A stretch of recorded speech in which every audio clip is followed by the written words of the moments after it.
your journalistic career is really interesting because, you know, you're doing work for organisations like CNN, you're doing work for organisations like Reuters, you're there going to NBC, ABC. I mean, this would be considered the gold standard of American journalism, or should I say American woke liberal journalism.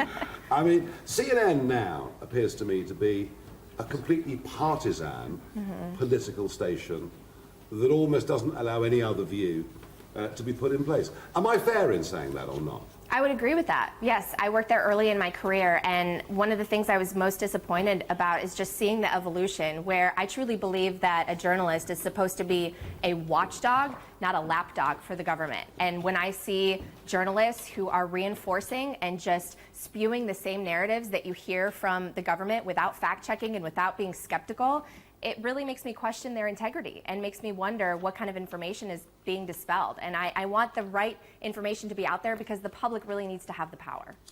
The Hunter Biden laptop. The Hunter Biden laptop story, which pretty much the New York Times, CNN, completely refused to cover, believing that it was a hoax. Is that a low point in American journalism? I think there have been many low points. And that's why I think it's powerful, the decentralization we're actually seeing in media that I've been able to take advantage of. Because voices are now coming up, grassroots voices, organic voices like the Joe Rogans and the podcast hosts out there that are saying we're going to take a stand for something different and question the so-called truth that's out in mainstream news. And I think that that's really important. But at the same time, you know, people really need to be careful where they get their information. There's so many sources out there. We're overly saturated, and so it's incumbent upon people to make sure they're doing their research. A friend of mine's got a phrase. He calls it fake news.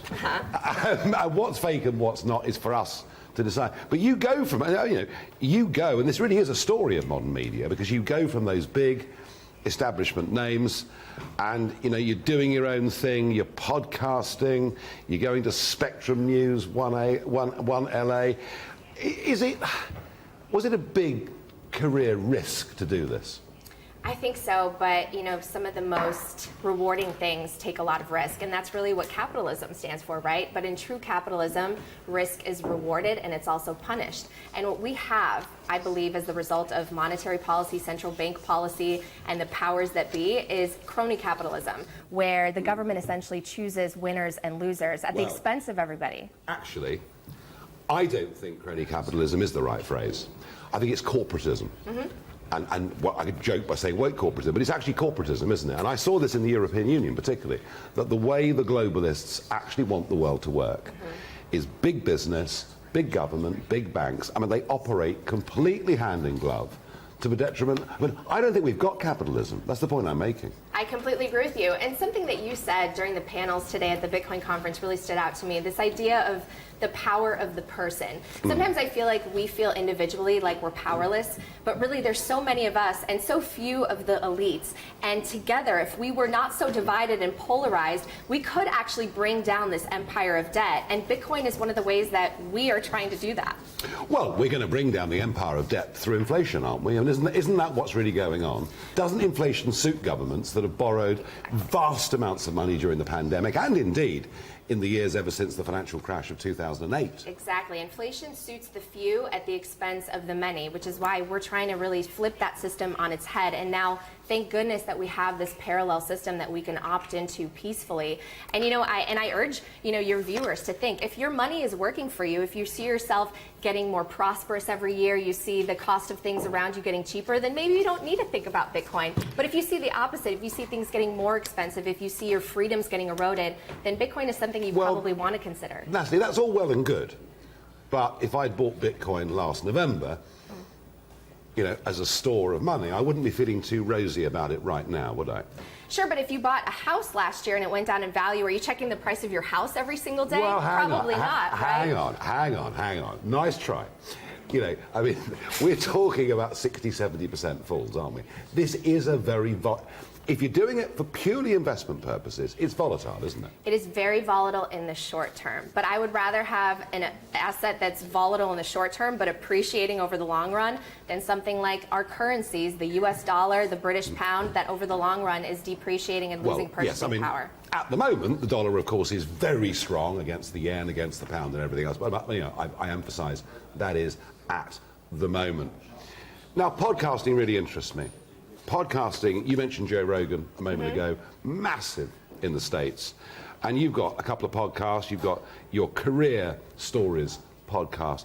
And I don't know what it is, but for some reason, podcasting has not quite caught on in the United Kingdom in the way that it has in America. And I say that, but yet, because we generally follow pretty much everything you do. Just for those that are not really familiar with it, just explain to us what the podcast concept is and how you've done it since 2018 with Career Stories. Well, I always liked the podcast format because it's more long form. So I'm used to a television background where we have a very short amount of time to tell a story, and a lot gets left on the cutting room floor, right? You might work all day on a story, 8 hours as a journalist, and then 2 minutes of it gets aired. Whereas you have a little bit more room to breathe and you hear the full context and details within a long form interview, which I always found really valuable.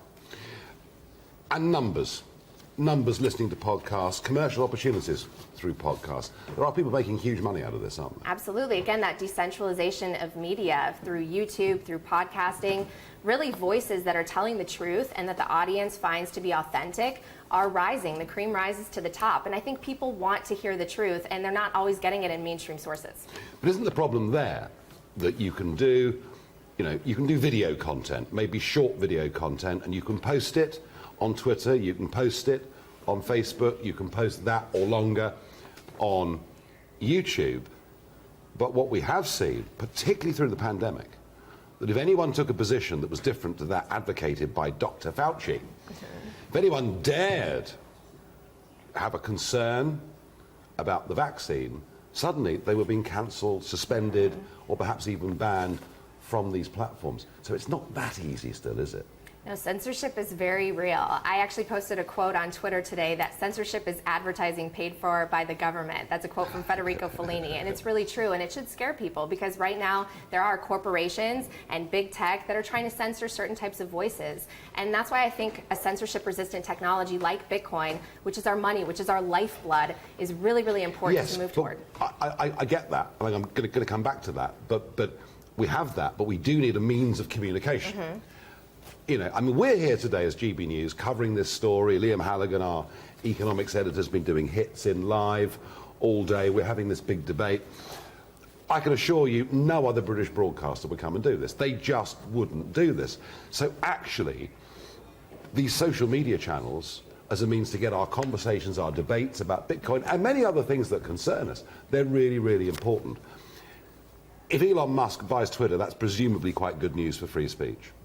I mean, we hope so, but at the same time, I am very skeptical and wary of having any heroes because we really don't know what someone's agenda is, and especially until they're in power.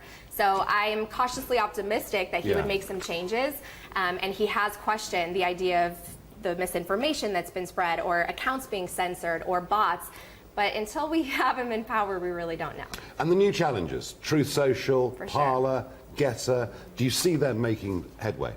I mean, I think it goes to speak how important network effect is and how powerful it is. It's very difficult to overcome. Once everyone is on a certain social media platform, they really control a lot of communication channels, which is why the idea of them being cozy to government officials should scare people, because then you might question what types of algorithms are giving you the type of information that you might consider to be truth or not. And with the geopolitical issues that we have now, we really don't want to take any chances. I mean, I don't know if you saw that video of Mark Zuckerberg coming out, that avatar. It looks really real. These deep fake videos that are coming out. Yeah. So people should be very careful of the technology as it's advancing and make sure they know where they're getting their information. Very strange chap, that Mark Zuckerberg. I did have the misfortune to meet him once. Very, very odd guy indeed. And your latest project is, of course, Coin Stories podcast. So you're basically podcasting all around Bitcoin, all around the players in Bitcoin. What interests me is you've done some interviews here with legislators in the United States. Most legislators in Britain at the moment really haven't got a clue what this technology is. Are you seeing in America, through your work and elsewhere, are you seeing American legislators beginning to get what this is all about? I'm very inspired that we are moving in the right direction because there are so many grassroots efforts to educate politicians. I recently had Senator Cynthia Lummis of Wyoming on my podcast, who has made it her mission to help educate this because it is a really bipartisan issue. And we are so divided and so polarized that I think everyone is looking for something that could unite us.